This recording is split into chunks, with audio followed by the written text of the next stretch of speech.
नमस्कार, मेरा नाम विवेक कुमार है। मैं एमएलटी कॉलेज सहरसा के इतिहास विभाग में असिस्टेंट प्रोफेसर के पद पर कार्यरत हूँ। आज के इस ई लर्निंग कक्षा में आप सबों का स्वागत है। हम लोग अपनी पिछली कक्षा में औद्योगिक क्रांति के बारे में चर्चा कर रहे थे।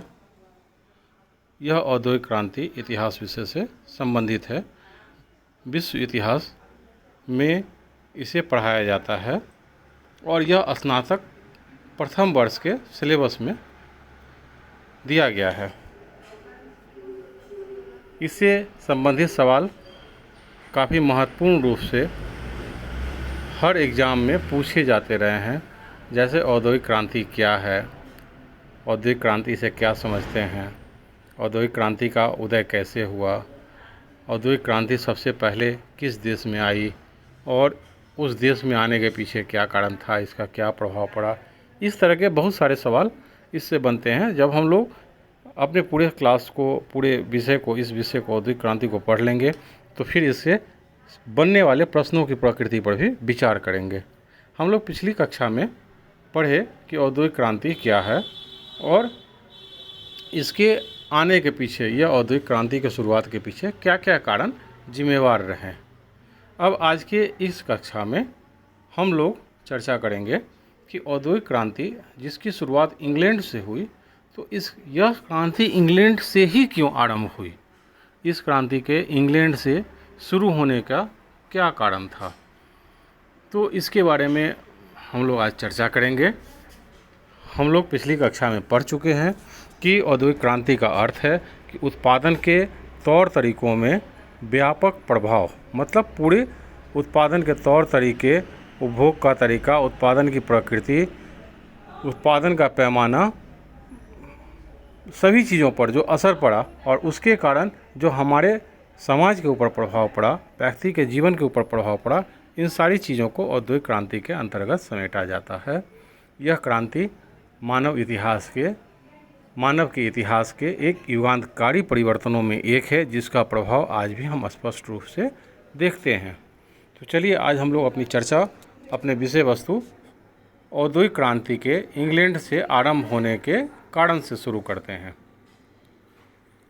तो सबसे पहला कारण था इंग्लैंड की औद्योगिक स्थिति, भौगोलिक स्थिति, औद्योगिक नहीं, भौगोलिक स्थिति।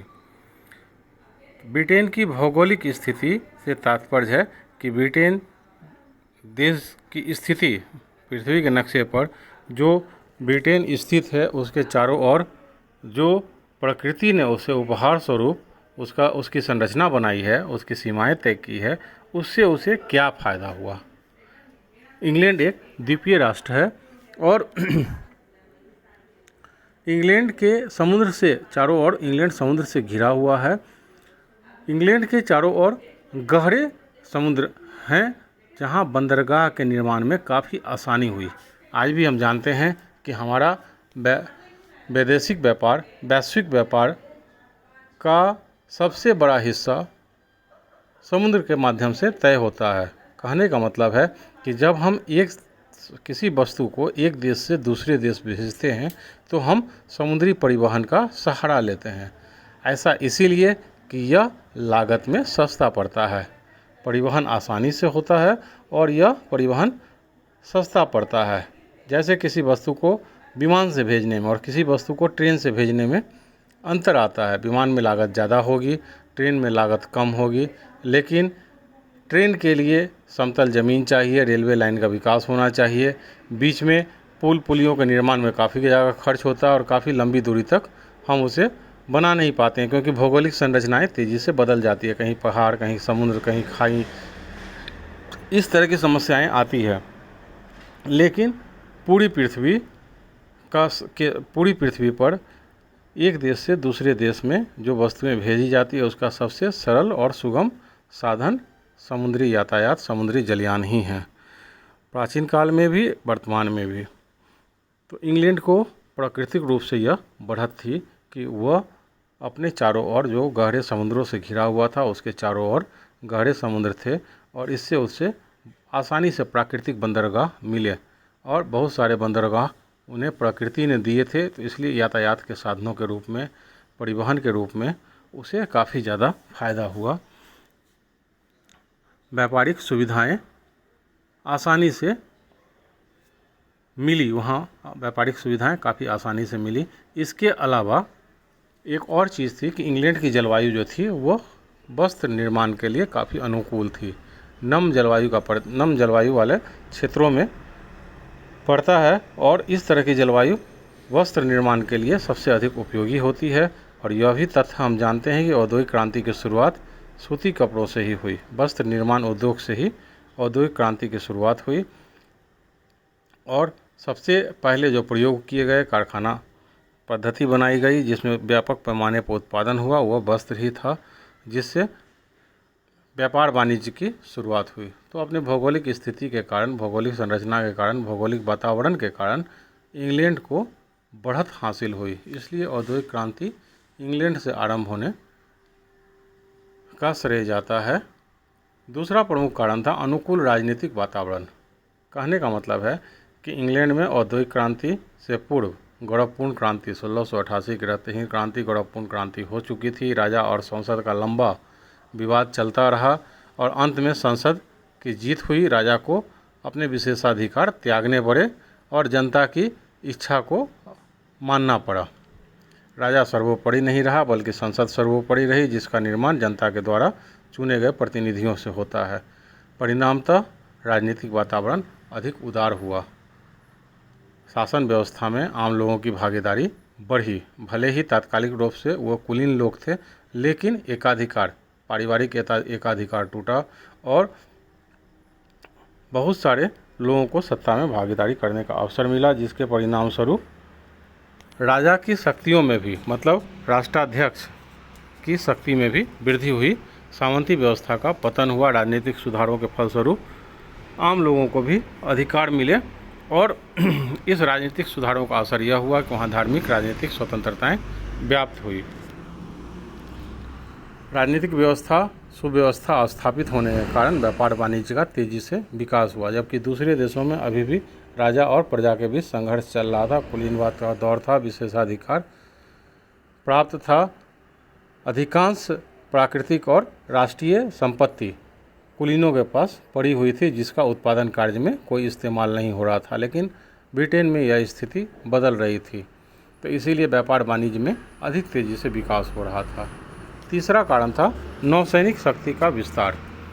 इंग्लैंड जो था वह चारों ओर समुद्र से घिरा हुआ द्वीपीय राष्ट्र था और इसीलिए उसकी सेना, थल सेना और वायुसेना, तो उस समय वायुसेना का अस्तित्व नहीं था, तो थल सेना के मुकाबले उसने अपने जल सेना पर ज़्यादा ध्यान दिया और इस जल सेना के बदौलत उसने बड़े बड़े उपनिवेशों, बड़े बड़े क्षेत्रों पर भी कब्जा करके उसे अपने उपनिवेश के रूप में ढाला।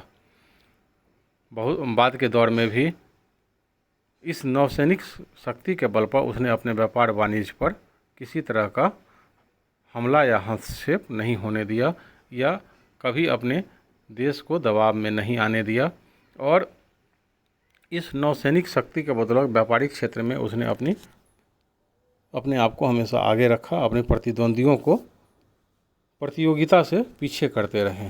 तो नौसैनिक शक्ति का विस्तार एक बड़ा कारण था कि यूरोप व्यापार वाणिज्य में काफ़ी तेज़ी से, ब्रिटेन व्यापार वाणिज्य में काफ़ी तेज़ी से आगे बढ़ा।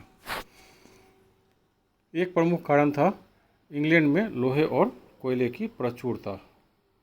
किसी भी कारखाने को शुरू करने के लिए शक्ति के साधन होना आवश्यक है, मतलब संसाधन, जो प्रारंभिक संसाधन होते हैं, आधारभूत संरचना जिसको कहा जाता है, तो उस आधारभूत संरचना में लोहा और कोयले की प्रमुखता है।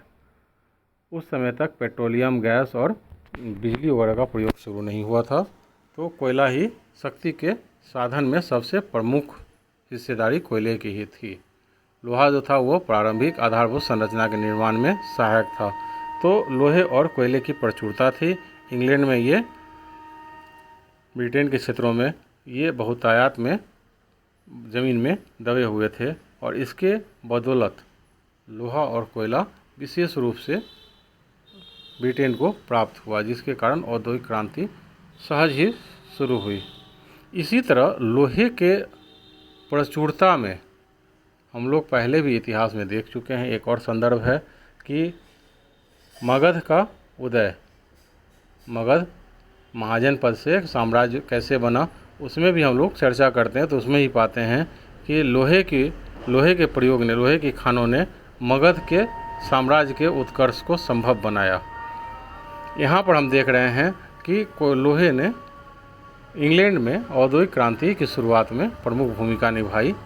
क्यों? क्योंकि संसाधन में लोहे का काफ़ी महत्वपूर्ण स्थान है।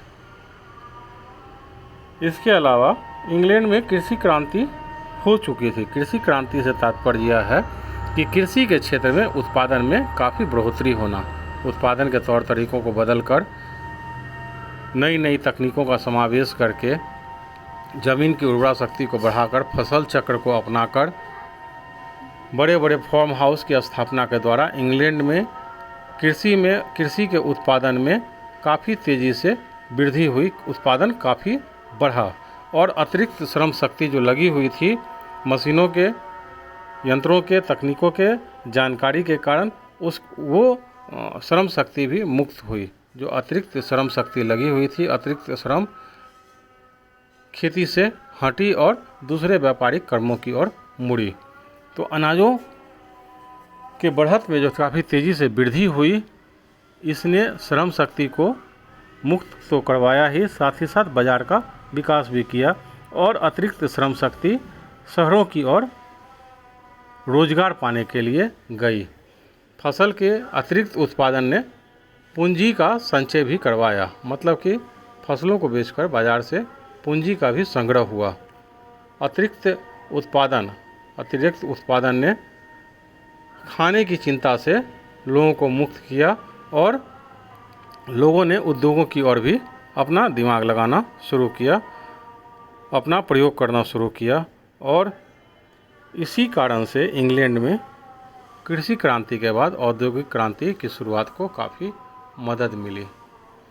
इस दौर में इंग्लैंड में जनसंख्या में भी काफ़ी वृद्धि हुई। हालांकि यूरोप की जनसंख्या भी बढ़ रही थी, लेकिन इंग्लैंड की जनसंख्या, ब्रिटेन की जनसंख्या काफ़ी तेज़ी से बढ़ी और इस बढ़ती हुई जनसंख्या ने भी रोजगार करने के लिए अतिरिक्त श्रम को मुहैया करवाया। मतलब श्रम शक्ति का इजाफा हुआ, श्रम शक्ति का विकास हुआ, श्रम शक्ति आसानी से उपलब्ध हुई जो कल कारखानों में अपने श्रम के द्वारा उत्पादन प्रक्रिया को बढ़ाया।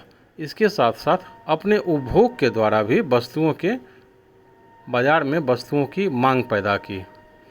उत्पादन में, अर्थव्यवस्था में केवल उत्पादन ही महत्वपूर्ण नहीं है, बल्कि उस उत्पादन का उपभोग भी महत्वपूर्ण है। क्योंकि अगर हम केवल उत्पादन करते जाएंगे तो उसका भंडार, वो स्टॉक केवल बढ़ता जाएगा। उसका अगर उपभोग नहीं होगा तो बनाए गए वस्तु का मूल्य गिरता जाएगा, वो नष्ट होने लगेगी, उसकी गुणवत्ता समाप्त होने लगेगी और पूंजी के ब्याज के रूप में हम घाटे में जाने लगेंगे। तो उत्पादन केवल ज़रूरी नहीं है, बल्कि उसका उपभोग भी ज़रूरी है।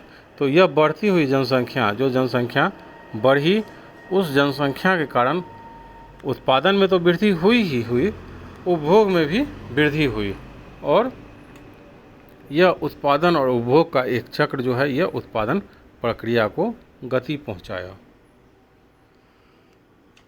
इसके साथ साथ ब्रिटेन के साथ सरप्लस पॉइंट के रूप में उसका उपनिवेश का होना भी था। बड़े बड़े उपनिवेश ब्रिटेन ने हासिल कर रखे थे, खासकर अमेरिका और भारत। ये उसके सबसे बड़े उपनिवेश के रूप में बहुत बड़े बाजार उपलब्ध करवाते थे। जो इंग्लैंड के कारखानों में जो पैदावार होती थी, उसकी खपत के लिए ये उपनिवेश एक अच्छे उपभोक्ता साबित हो रहे थे। इसके साथ साथ पैदावार के लिए ज़रूरी कच्चे पदार्थों को, जो कच्चा माल मिलता पैदावार के लिए, उसके लिए ये उपनिवेश जो थे वो एक उत्पादक केंद्र के रूप में थे। मतलब कि उपनिवेशों से जो कच्चा माल मिलता था उसे इंग्लैंड के कारखाने तैयार माल के रूप में बदलकर निकालते थे। यह तैयार माल उपनिवेशों के बाज़ार में बिकते थे और कच्चे माल उत्पादन के रूप में आते थे। तो इससे ब्रिटेन को दोहरा फ़ायदा हुआ। कच्चा पदार्थ उसे काफ़ी सस्ते दामों पर मुफ्त में लूट के रूप में मिल जाता था और अपने उत्पादन को बेचने के लिए एक बड़ा बाज़ार मिल जाता था, जिससे प्रचुर मुनाफा कमाया जा सकता था। तो यह पूंजी का संग्रह जो होने लगा, यह अतिरिक्त पूंजी पुनः जाकर उत्पादन कार्य में लगती थी और उत्पादन को और बढ़ाती थी। तो इसने भी औद्योगिक क्रांति को काफ़ी तेज़ी से बढ़ाया और ये अतिरिक्त उत्पादन जो था वो पूंजी की उपलब्धता भी सुनिश्चित करवाया। कृषि क्रांति के रूप में भी देखें, खेती में जो उत्पादन में काफ़ी वृद्धि हुई, उससे भी पूंजी की उपलब्धता बढ़ी। राजनीतिक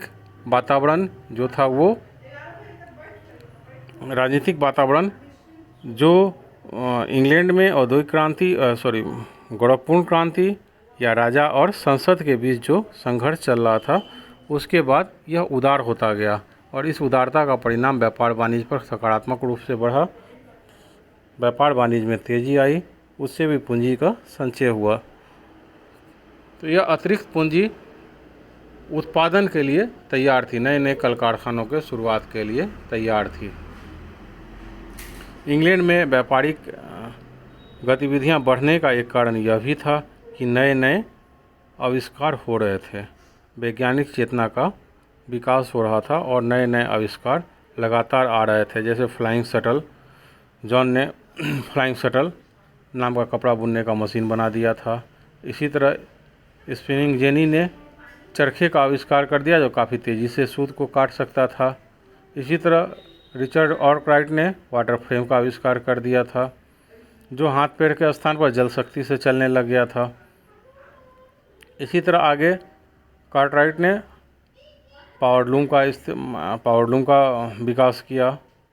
इसी तरह देखते हैं कि लोहा और कोयले के क्षेत्र में भी तो लोहे को गलाने के लिए नई नई विधियां को आविष्कार हो गया और उसकी की तरह कल कारखानों से कोयले को निकालने के लिए सेफ्टी लैंप का आविष्कार हो गया। परिवहन के क्षेत्र में भी नए नए आविष्कार हुए, खास करके पक्की सड़कें बनाई जाने लगी। पत्थर के टुकड़ों, चारकोलों की सहायता से पक्की सड़कों का निर्माण करने लगा जो सभी मौसम में काम करती थी। जल मार्गों और नहर का काफ़ी तेज़ी से विकास किया गया, जिससे आंतरिक परिवहन और जल मार्गों के माध्यम से समुद्री परिवहन में काफ़ी सहायता मिली। 19वीं सदी में रेल लाइनें बिछाई जाने लगी और रेल के माध्यम से भी अंदर के क्षेत्रों में यातायात सुगम हो सका। माल ढोने और माल लाने के लिए बाज़ार उपलब्ध होने लगा। इस तरह देखते हैं कि नित्य नई चीज़ों का आविष्कार होने लगा। इस वैज्ञानिक आविष्कारों ने भी व्यापार वाणिज्य को काफ़ी हद तक सहायता पहुंचाई। इसके अलावा इंग्लैंड का सामाजिक वातावरण भी काफ़ी उदार था। सामाजिक वातावरण के उदार होने का तात्पर्य यह है कि वहाँ पर अन्य राष्ट्रों की तरह कुलीनवाद या राजा और प्रजा के बीच संघर्ष या भाषा के आधार पर संघर्ष, धर्म के आधार पर संघर्ष, ये सारी चीज़ें कम थी और समाज में मिश्रित व्यवस्था पनप रही थी। उपनिवेशों से उसे अतिरिक्त श्रम उपलब्ध हो रहा था, दास व्यापार से उसे अलग से लाभ प्राप्त हो रहा था। वो अफ्रीका से दासों लोगों को पकड़कर अमेरिका में उत्पादन के लिए ले जाते थे। तो इन सारे कारणों से इंग्लैंड को काफ़ी फ़ायदा हुआ। व्यापार वाणिज्य के क्षेत्र में पूंजी उपलब्ध करवाने के लिए श्रम के रूप में, तकनीक के रूप में, बाज़ार के रूप में, कच्चे माल के रूप में, यातायात के साधनों के रूप में। तो इस कारण से इंग्लैंड में औद्योगिक क्रांति सबसे पहले आरंभ हुई। विश्व में औद्योगिक क्रांति की शुरुआत इंग्लैंड में हुई और बाद में यह वहाँ से विश्व के दूसरे हिस्सों में भी फैली। इसका सीधा सवाल आता है एग्ज़ाम में कि इंग्लैंड में औद्योगिक क्रांति के शुरुआत के क्या कारण थे, या फिर इसी को इस तरह पूछा जा सकता है कि औद्योगिक क्रांति सबसे पहले इंग्लैंड में ही क्यों शुरू हुई, विश्व के दूसरे देशों में क्यों नहीं। या फिर इस सवाल को ऐसे भी पूछा जा सकता है कि वे कौन कौन से कारण थे जिसने इंग्लैंड में औद्योगिक क्रांति को संभव बनाया। तो आज के इस ई लर्निंग कक्षा में हम लोग इंग्लैंड में औद्योगिक क्रांति के शुरुआत होने के कारणों पर चर्चा किए। अगले कक्षा में हम लोग फिर इसी टॉपिक पर अगली बातें, मतलब इस क्रांति का क्या प्रभाव पड़ा उसके बारे में चर्चा करेंगे। तो आज के लिए बस इतना ही। धन्यवाद।